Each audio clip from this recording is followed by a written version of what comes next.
the resolution I gave to myself at the end of 21, as we went into 22, that I continued this year, was find more joy. That's it. Okay? And so it shaped a lot of the decisions I made throughout 22. Is this going to bring me more joy? No. Okay, who cares? Yeah, make enough to live on, sure, pay the bills. But outside of that, is it going to really, if it's about making more money and I'm not going to get more joy out of it, forget it. If there's more joy and I don't make much money, okay, as long as I cover my bills, I'm okay, right? And so this idea of have more joy and enjoy things more. And so it helps with both the decision making. And I think the other thing that is really important, we talked about this too earlier in the conversation, is this idea of if you can appreciate the small things in life, both from a growth mindset point of view, but if you can also appreciate the small things in life, you have opportunities to have joy every single day of your life. True.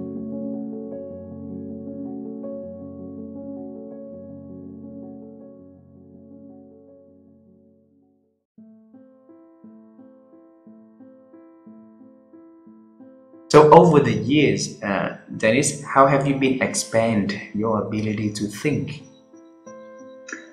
Well, I love reading. I love reading about history and historical figures who have done remarkable things. My wife and I went to live in Rome for 3 months this past year, last spring, and I just loved reading and then visiting all these historical sites where these great orators, these great soldiers, great engineers building aqueducts and roads and sanitation and so on. I find reading history inspiring. I'm reading a book about Thomas Edison right now, who had 1,100 patents and thousands of inventions. And I love the book on Leonardo da Vinci, or some of the artists like Donatello or Botticelli or Michelangelo. I find the Renaissance period particularly fascinating. But I'd say reading is a very, very useful thing to expand your mind, to help you think. Another thing I do a lot of is I love meditating. I don't have a lot of time for it, but I meditate at least 5 minutes a day, sometimes 10 minutes, sometimes 15. It just depends on what I have. I use an application called Calm, C-A-L-M, but there's another one out there called Headspace, and there's more. So I think they help you organize yourself, and sometimes they have little lectures, or sometimes, but there's the effect of doing a little bit of meditation, being mindful of where you are in life and in space, and it's something I recommend highly.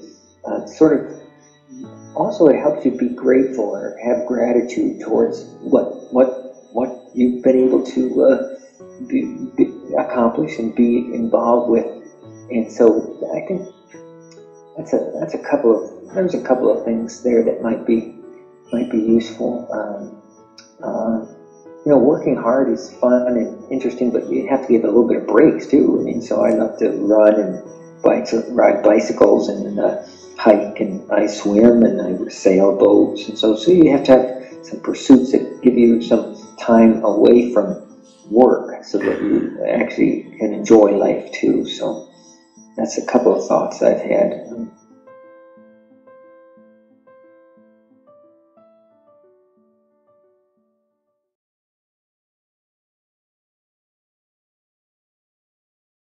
I have to go back to this thing. There's two things.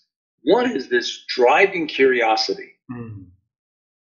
It's why I end up starting research projects now, when most people would say, hell, you should have been retired 10 years ago. What are you doing starting new research projects? Because it always takes 3 to 5 years to do a research project, and then a few years to get it published.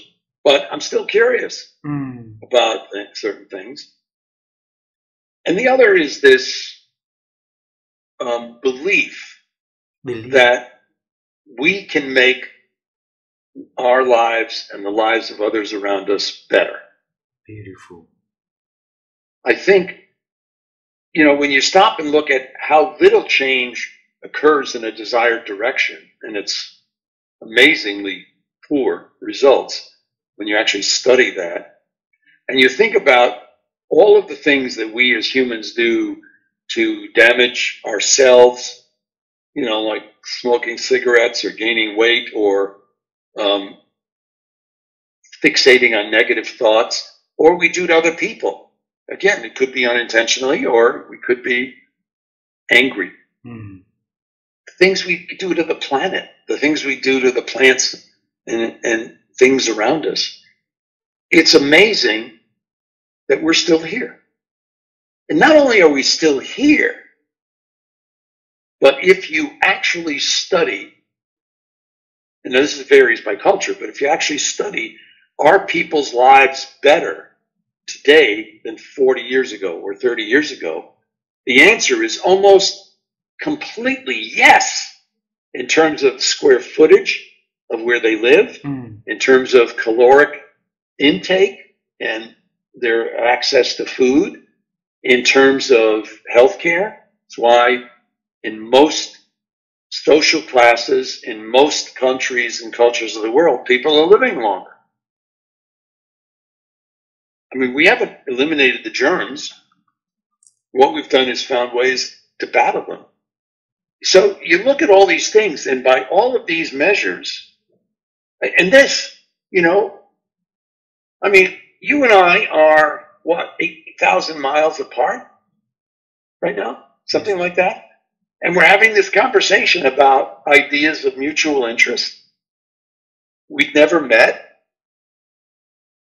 And yet, I'm enjoying your questions. I don't know I hope you're enjoying my answers, but I do. But we're having a conversation that seems to be of interest to both of us.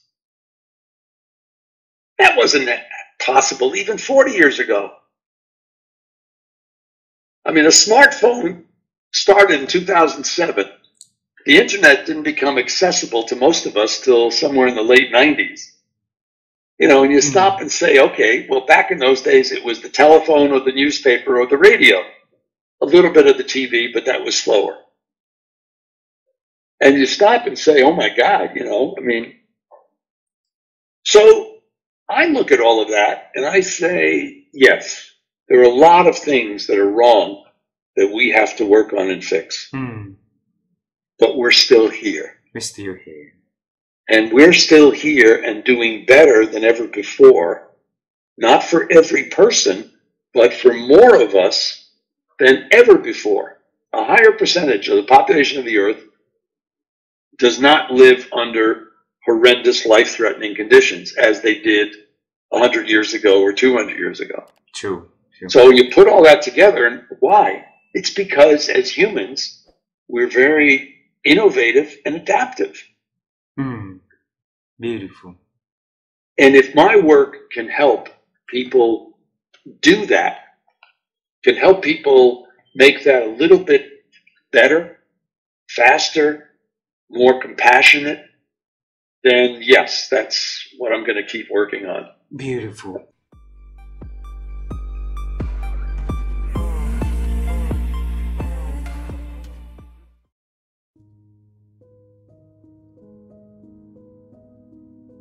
So, General Duke, how have you been improved your ability to think over the years? I think with more knowledge that you get, and the older you get more maturity, and you can analyze situations more rationally than now I can see that that happens to me in my life as I've gotten maturity and more experience, and I can relate these experiences to my present experience and apply the lessons that I've tried to learn in the past. And I think life is a building block of experience and relationships, and I found now that since I've become a Christian, a follower of Jesus, I pray more about, Lord, what should I do? And where should I go? And how should we operate in our life, in our relationships? And I've never heard the voice of God in my ears, but I had these impressions in my heart. So it's like God's Spirit speaking to our spirit in our heart. It says, go this way. You have an inclination that you ought to do this. And when sometimes I miss it, but most of the time it works out. So and Dottie and I, we pray a lot about decisions and what we should do and where we should go and what we should say, and it's all of these things that make us one, if you will, with God. And so it's been an exciting journey for the last 40 years or so. And, Wow. So.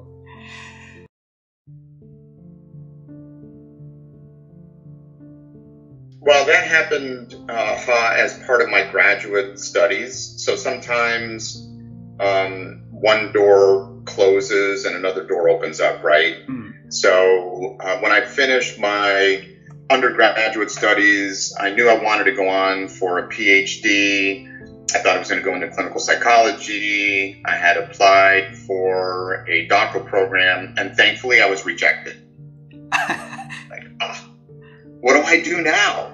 I say, thankfully I was rejected, because I had to step back and say, okay, that didn't work out. So what are my other options? What else might I do? And I knew I wanted to go on for continued studies in the field of creativity. So I thought, okay, well, that PhD in clinical psychology, that didn't work out. Well, I'm interested in creativity. Let me do my master's degree then.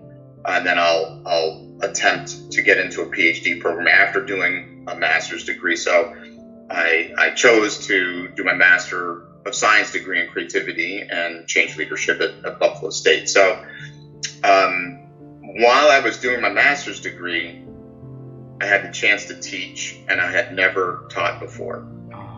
Part of the degree was to teach an undergraduate class. So as a graduate student, you taught an undergraduate class. And that I connected to a passion that I didn't even realize I had, right? So this is why it's always important to continue to explore and try new experiences, because we don't know sometimes until we get there that we have a skill at something or we have an interest in something until we try something new. That's why I fell in love with sharing my knowledge with others and seeing other people get turned on by their creativity, who were then transformed as a result of the power of teaching. And so it was that experience when something new occurred to me. I thought of psychology as counseling and clinical psychology, and this opened my eyes up to many other fields within psychology, organizational psychology in particular.